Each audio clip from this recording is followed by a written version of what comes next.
Okay, students. Now we will continue question number 7. Exercise 12.3. Question number 7 is simplify the expression and find their values if x equal to 3, a equal to -1 and b equal to -2 आपको given है. Same question है बिल्कुल. क्या करना है, सबसे पहले हमें एक्सप्रेशन को क्या करना, सिंप्लीफाई करना है. जहां तक वो सोल्व होता है, मीन्स टू से जहां तक वो सोल्व होता है वहां तक उसको सोल्व करना है.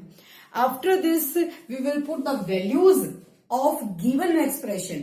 गिवन एक्सप्रेशन के अंदर वैल्यूज पुट करेंगे और जो वेरिएबल आपको गिवन है उस एक्सप्रेशन के अंदर. अब आप ये मत सोचना कि इसमें ए नहीं है या बी नहीं है. जिस भी एक्सप्रेशन में एक्स गिवन है वैल्यू 3 पुट करना है. जिस एक्सप्रेशन में वैल्यू ए गिवन है -1 पुट करना है और जिसमें बी गिवन है उसमें -2 पुट करना है. So part number first is 3x - 5 x + 9. सबसे पहला जो काम है हमारा वो क्या है, सिंप्लीफाई करना किसको, एक्सप्रेशन को. तो फर्स्टली हम क्या करेंगे, 3x और x एक जैसे हैं. ये पॉजिटिव है, ये नेगेटिव है. ये 3x है, ये 1x है. तो 3 में से जब 1 जाता है तो कितना बच जाता है, 2x बच जाता है. 5 जब 9 में से 5 और 9 दोनों कांस्टेंट हैं. 5 और 9 जब कांस्टेंट हैं तो 9 में से जब 5 जाएंगे तो कितना बचेगा, प्लस का 4. प्लस का क्यों बचा, क्योंकि प्लस वाला क्या है, बड़ा है. तो ये हमने एक्सप्रेशन को सिंप्लीफाई कर लिया. उसके बाद अगर एक्सप्रेशन क्या नहीं होता, सोल्व नहीं होता, तो हम उसके अंदर वैल्यू पुट कर लेंगे. अब हमें ये देखना है कि उसके अंदर जो वेरिएबल गिवन है वो कौन सा वेरिएबल है. वो वेरिएबल है x.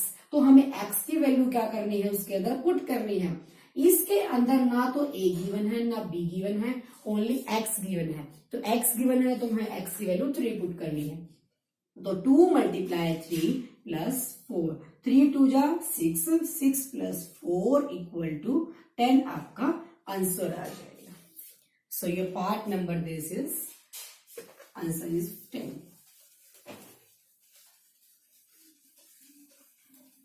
Part number second, question number 7, part number second.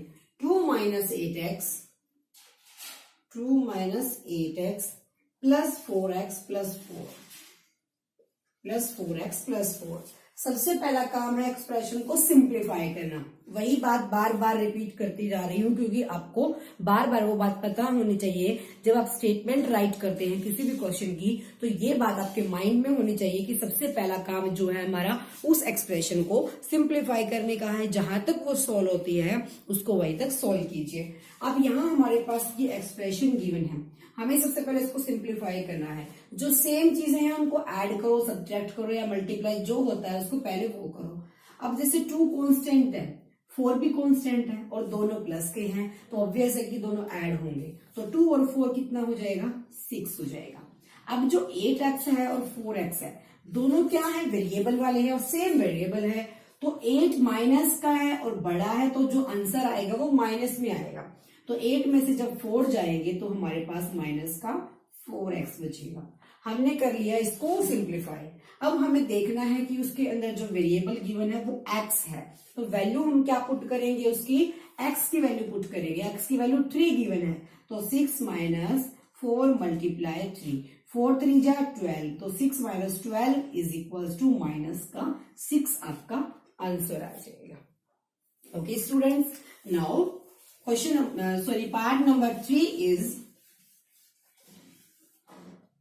part number 3. Part number 3 के अंदर क्या है, 3a + 5 -8a + 1 हमें ये गिवन है. अब हमें इसके सबसे पहले सिंप्लीफाई करना. सबसे पहले ये देखना ही नहीं है कि क्या वेरिएबल है क्या नहीं. सबसे पहला जो काम है वो सिंप्लीफाई करने का. 3a, अब इसके जैसा कुछ ढूंढना है तो 8a, दोनों में वेरिएबल सेम है. 3a 8a बड़ा है बट क्या है, माइनस का है तो आंसर माइनस में आएगा. 8 में से 3 जब जाते हैं तो माइनस का 5a बचता है. अब कांस्टेंट टर्म है 5 और 1, दोनों पॉजिटिव हैं, दोनों के पास प्लस का साइन है तो 5 और 1 कितना हो जाएगा, प्लस का 6 हो जाएगा. अब इससे आगे ये सॉल्व नहीं होता तो हमारा काम है देखना कि वेरिएबल क्या यूज हुआ है. वेरिएबल यूज हुआ है ए यूज हुआ है तो हमें ए की वैल्यू पुट कर देनी है जो कि कितनी है -1। तो ए की जगह -5 एज इट इज, ए की जगह हमने पुट किया -1 प्लस का 6 एज इट इज। ठीक है, तो 5 भी माइनस का है, 1 भी माइनस का है, तो दोनों क्या हो जाएंगे, माइनस और माइनस प्लस हो जाएंगे, तो प्लस का 5 1 जा 5 प्लस का 6 और 5 कितना हो जाएगा 11 आपका आंसर आ जाएगा। Okay, part number 4।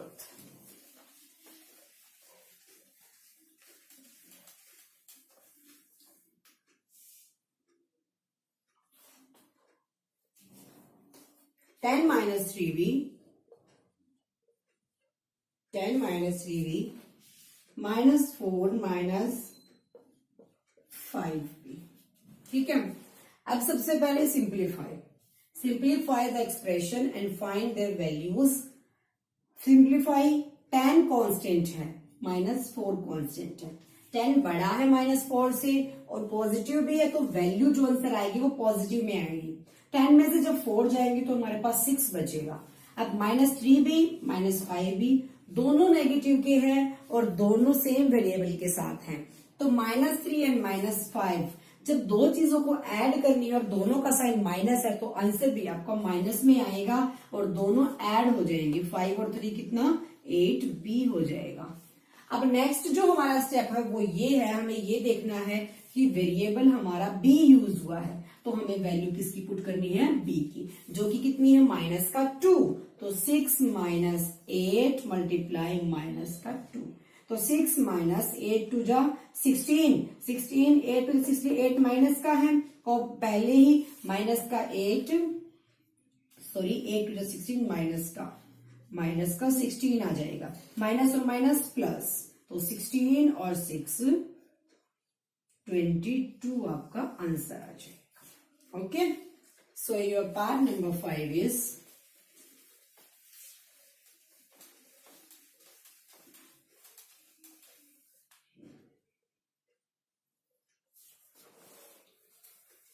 -2a -2b -4 -5 plus a। सबसे पहला क्रम सिंप्लीफाई, 2a और a कितने हो जाते हैं 3a। ठीक है, उसके बाद 2b, अब b जैसा कुछ नहीं है तो एज इट इज 2b, -4 -5 कितने हो जाएंगे 9। इससे आगे हम सॉल्व नहीं कर सकते क्योंकि इसके अंदर वेरिएबल a है, इसके अंदर वेरिएबल b है और ये कांस्टेंट है, तो इससे आगे ये सॉल्व नहीं हो सकता। a की वैल्यू कितनी गिवन है -1, b की वैल्यू कितनी गिवन है -2 और 9 एज इट इज। हमारे जो वेरिएबल हैं वो दो वेरिएबल इसके अंदर यूज हुए हैं, ये पार्ट बाकी 4 पार्ट से अलग है। इसके अंदर हमारे 2 वेरिएबल यूज हुए हैं, पीछे हमने एक वेरिएबल का किया है, तो 2 वेरिएबल a और b, तो दोनों की वैल्यू पुट कर दो। 3 मल्टीप्लाई a की वैल्यू -1 आपको गिवन है, -2, b की वैल्यू कितनी गिवन है -2 माइनस का 9। ओके, अब इसको हमें सॉल्व करना है। 3 की 1 के साथ माइनस का 3, 2 2 जा 4, बट ये माइनस का है ऑलरेडी और ये भी माइनस का है, तो माइनस और माइनस क्या हो जाएंगे -2 क्या प्लस का 4 हो जाएगा। अब यहाँ माइनस का 9 एज इट इज, और अब यहाँ देख लेते हैं माइनस का क्या है। 2 नंबर माइनस की गिवन है आपको, -3 एंड -9 दोनों क्या हो जाएंगे ऐड, माइनस का 12 प्लस का 4। अब 12 माइनस का है, प्लस का 4 छोटा है, तो हमारा जो आंसर आएगा वो नेगेटिव में आएगा, जो कि माइनस का 8 आ जाएगा। 12 में से जब 4 जाते हैं तो answer is 8। Okay, part number 6, sorry इसके पार्ट नंबर 5 ही हम। So students, your question number 7 is also completed.